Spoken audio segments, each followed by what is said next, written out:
अस्सलाम वालेकुम स्टूडेंट्स। आज हम न्यूटन्स लॉज ऑफ मोशन को बहुत आसान तरीके से समझेंगे। सबसे पहले थोड़ी सी हिस्ट्री को समझते हैं।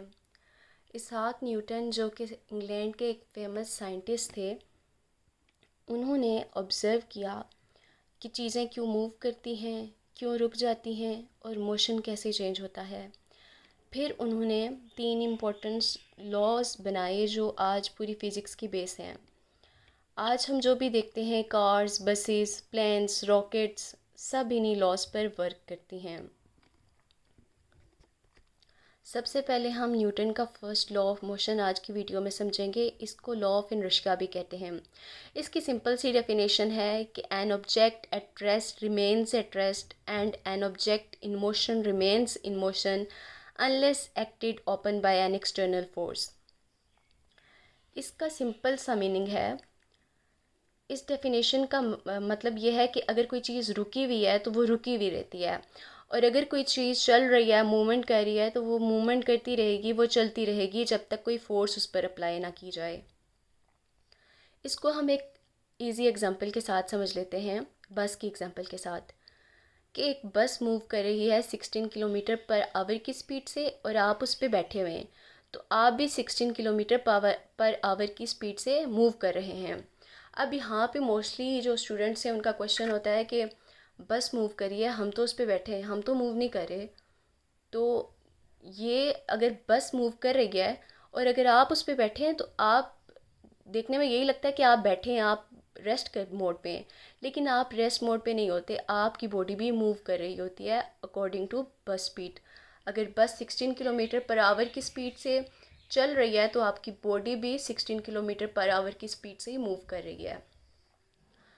अब बस मूव कर रही है, आप भी मूव कर रहे हैं, अचानक से ड्राइवर ब्रेक लगाता है, ब्रेक अप्लाई होती है तो बस स्टॉप हो जाती है, लेकिन आपकी बॉडी स्टिल मूव कर रही है।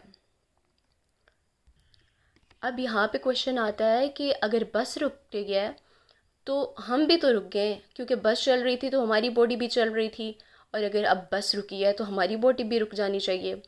लेकिन आपकी बॉडी इसलिए नहीं मूवमेंट से रुकती क्योंकि वो ऑलरेडी मोशन में होती है, और according to Newton first law, moving object tend to keep moving.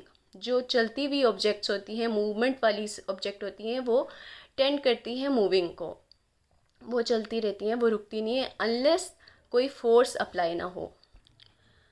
तो आपकी बॉडी जो है वो मूव करती है अचानक से जब ब्रेक लगती है और आप आगे की तरफ धकेलने हो जाते हैं, तब आपकी सीट या आपका सीट बेल्ट या फिर फ्लोर जो होता है बस का, वो अप्लाई करता है एक फोर्स, और फिर आप रुकते हो, और इस वजह से आप फील करते हो एक झटका, जर्क फील करते हो। उम्मीद है आपको ये न्यूटन का फर्स्ट लॉ ऑफ मोशन समझ आया होगा। एंड न्यूटन का सेकंड लॉ और थर्ड लॉ समझने के लिए चैनल को सब्सक्राइब कर दें, ताकि अगली जो वीडियो का नोटिफिकेशन है वो आप तक पहुंच जाए।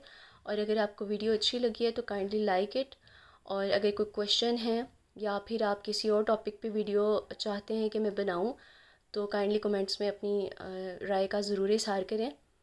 और हमारे इंस्टाग्राम पे भी हमें फॉलो कर लें, ताकि वहाँ की जो अपडेट हैं वो भी आपको मिल जाएं। और काइंडली अपने रिव्यूज़ ज़रूर दें कि आपको वीडियो कैसी लगी है, क्या हमें टीचिंग मेथड को चेंज करना चाहिए या फिर ये टीचिंग मेथड जो है वो अच्छा है। अल्लाह हाफिज़।